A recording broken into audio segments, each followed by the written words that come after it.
ফুচকা লাভার নাকি ভিখারি? দিদি, আমাকে 10 টাকার ফুচকা দেবেন তো। কাকি, আমাকেও 10 টাকার ফুচকা দেবেন। কিন্তু আমার কাছে তো 10 টাকারই ফুচকা পড়ে আছে। দিদি, আমি আগে এসেছি, তাই আমাকেই ফুচকাটা দিতে হবে। কাকি, আমি তো বাচ্চা, বলুন। ও বাচ্চা মানুষ, তাই ওকে তো দিতেই হবে, তাই ওকেই আজকে ফুচকাটা দিয়ে দিই। আমি তো আগে এলাম, বলুন তাহলে ওকে কেন আগে দিচ্ছেন? বাচ্চা বলে সব জায়গায় ছেড়ে দিলে হবে? আমি ওই ফুচকাটার জন্য আপনাকে 100 টাকা দেব, আপনি আমাকে দিন। ঠিক আছে, আমি তাহলে 200 টাকা দেব। তোর কি আমাকে দেখে ভিখিরি মনে হয় নাকি? হ্যাঁ, দেখে তো তাই মনে হচ্ছে। দিদি, ওই ফুচকাটা আমাকে 500 টাকায় দেবেন। আমাকে 600 টাকায় দেবেন।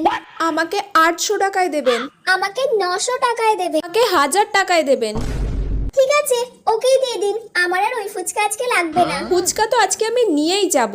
এই নিন, ধরুন 1000 টাকা। বড় আইসে ফুচকা নিতে। কিরে মিষ্টি, এই নে ধর তোর 500 টাকা কমিশন।